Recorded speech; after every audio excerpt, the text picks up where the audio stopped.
Baik, bismillahirrahmanirrahim. Assalamualaikum warahmatullahi wabarakatuh. Selamat sore.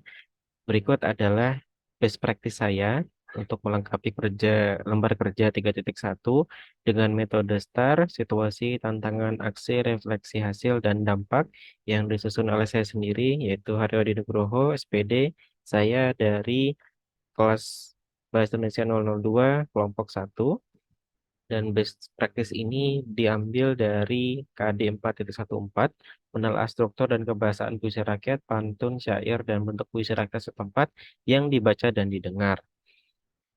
Tanggal pelaksanaan, karena menggunakan model PJBL, yaitu tanggal 14 dan 24 November 2022.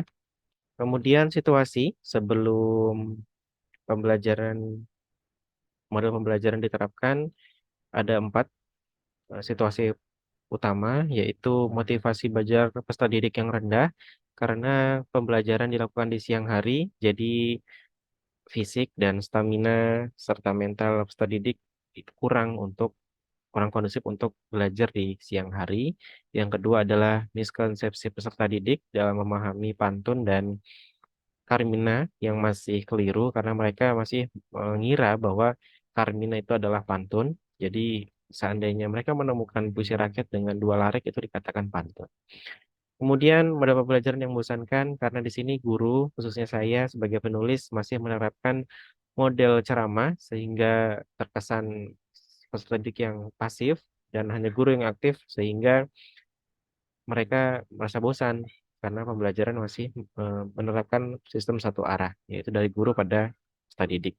Yang kedua, guru tidak pernah menggunakan media pembelajaran dikarenakan saya hanya menggunakan metode ceramah sehingga saya tidak pernah untuk di kelas 7E khususnya menggunakan Salindia atau menggunakan LCD proyektor selama pembelajaran sekitar 9 bulan ini di SMP Negeri 35 Samarinda, khususnya di kelas 7E. Selanjutnya, mengapa praktik baik ini penting untuk dibagikan?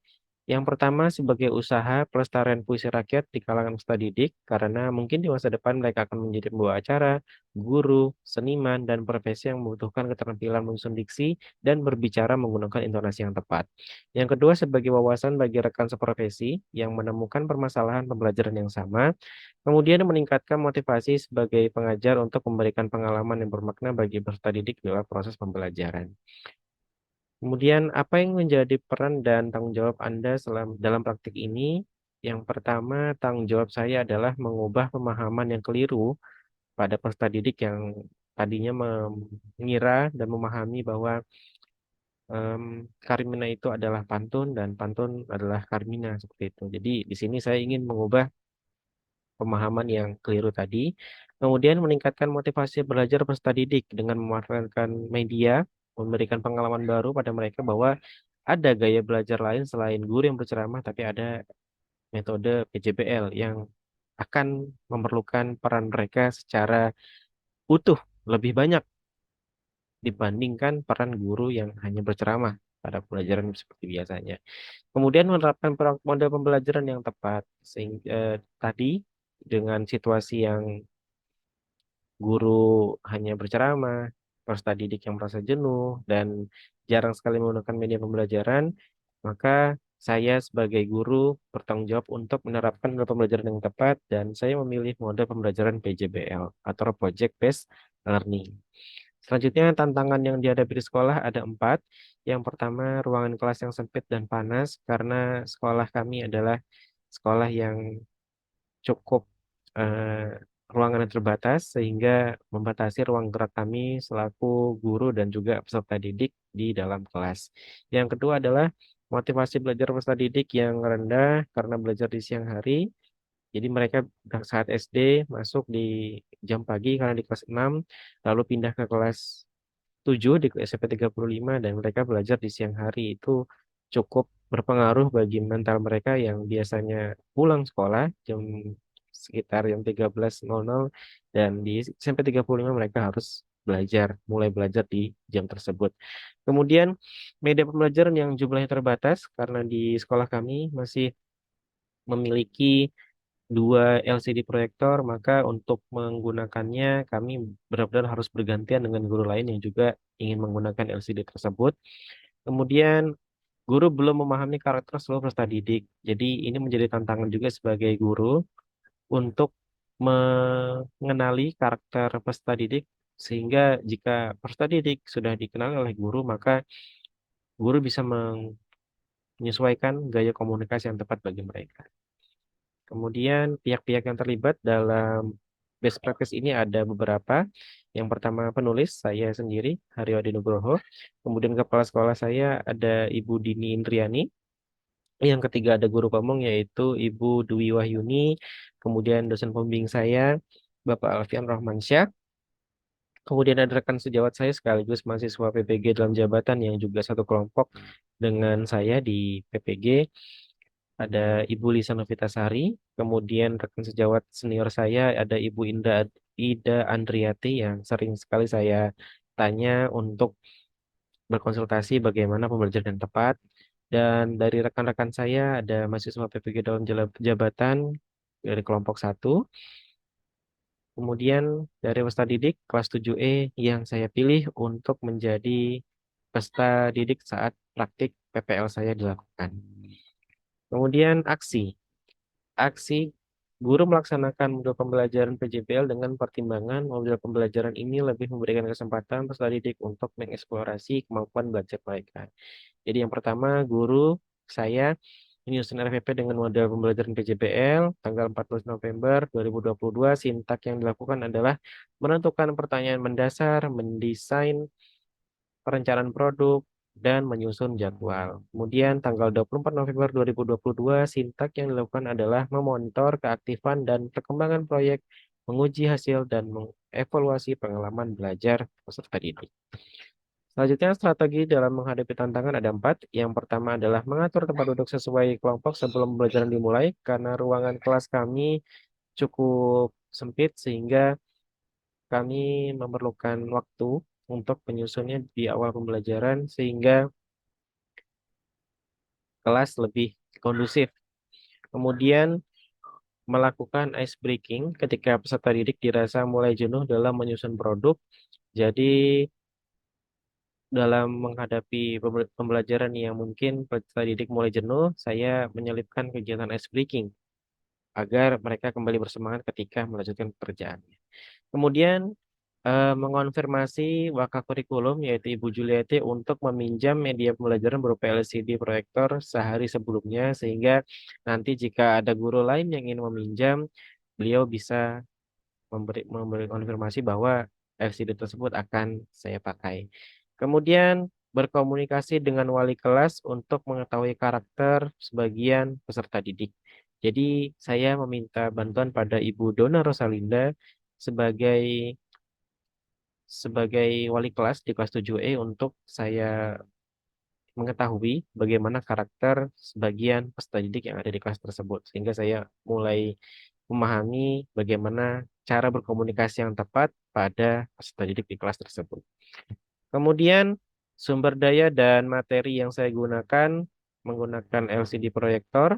Yang kedua adalah alat dan bahan ada beberapa, yaitu gabus sintetis, kemudian ada pensil warna, paku mading, potongan gambar sesuai dengan tema yang peserta didik pilih untuk menghias produk mereka. Kemudian ada kertas LPS untuk mereka menuliskan puisi rakyat yang nanti menjadi bagian dari produk belajar mereka. Yang ketiga adalah kabel terminal. Ini berfungsi untuk saya menyalurkan listrik dari LCD, dari steker listrik ke proyektor dan juga ke laptop saya saat mempresentasikan media pembelajaran, materi pembelajaran yang saya buat pada Salindia. Yang terakhir, saya menggunakan layar proyektor. Layar ini digunakan untuk menampilkan Salindia yang diarahkan dari LCD proyektor kemudian menuju pada layar proyektor ini. Selanjutnya, refleksi dan hasil dan dampak pada kegiatan pembelajaran PJBL cukup efektif. Tujuannya meningkatkan motivasi dan pemahaman peserta didik terhadap pembelajaran. Yang kedua, peserta didik mampu menyebutkan jenis puisi rakyat yang telah dipelajari. Lalu, peserta didik lebih antusias belajar ketika guru melakukan ice breaking di sela pembelajaran. Kemudian dalam pelaksanaannya, peserta didik masih terkesan malu berbicara dan berpendapat ketika guru memberikan pertanyaan. Lalu penggunaan media pembelajaran kurang efisien pada saat mempersiapkannya karena terlalu banyak memakan waktu. Terutama pada pemasangan listrik, kabel listrik ini saya cukup kesulitan karena di kelas 7E steker cukup terbatas tempat pemasangannya karena itulah saya menumpuk menumpuk steker sehingga itu terkesan berbahaya juga untuk karena khawatir terjadi korsleting listrik. Selanjutnya, faktor keberhasilan dipengaruhi oleh tiga hal. Yang pertama, cuaca di luar kelas mendung membuat suhu ruangan menjadi sejuk, koordinasi dengan rekan sejawat berjalan dengan baik. Yang ketiga, peserta didik memiliki karakter yang baik sehingga mudah untuk diarahkan oleh guru. Lalu faktor ketidakberhasilan, yang pertama peserta didik masih malu untuk merespons stimulus yang diberikan oleh guru, steker listrik yang jaraknya cukup jauh dengan proyektor sehingga menyita waktu untuk menyiapkan kabel tambahan. Demikian best practice dari saya pada program PPL yang dilaksanakan 4 pertemuan dan saya rasa ini adalah model pembelajaran yang terbaik di antara keempat pelaksanaan PJBL, maksudnya model pembelajaran. Dan demikian presentasi saya dan saya akhiri. Bila taufiq wal hidayah, wassalamualaikum warahmatullahi wabarakatuh. Terima kasih. Assalamualaikum warahmatullahi wabarakatuh. Selamat pagi. Saya Dini Indriani, Kepala Sekolah SMP Negeri 35 Samarinda, akan memberikan testimoni tentang pengajaran di kelas oleh Bapak Haryo Nugroho yang merupakan mahasiswa PPL PPG Daljab Universitas Mula Warman. Di dalam pengajarannya, saya menyaksikan bahwa sudah memfasilitasi 3 gaya belajar yang diajarkan di kurikulum Merdeka seperti visual, auditori, dan kinestetik, di mana visual diwakili oleh media pembelajaran, auditori mereka mendengarkan yang ada di media pembelajaran, sedangkan kinestetik mereka aktif ikut menyaksikan dan mempraktekkan apa yang diajarkan oleh Bapak Haryo, baik secara lisan maupun melewati media pembelajaran. Terima kasih. Assalamualaikum warahmatullahi wabarakatuh. Assalamualaikum warahmatullahi wabarakatuh. Salam sejahtera buat kita semua. Saya Ida Andriati SPD, guru SMP Negeri 35 Samarinda, akan menyampaikan testimoni saya terhadap guru kami yang bernama Pak Haryo yang telah melaksanakan kegiatan pembelajaran di sekolah kami.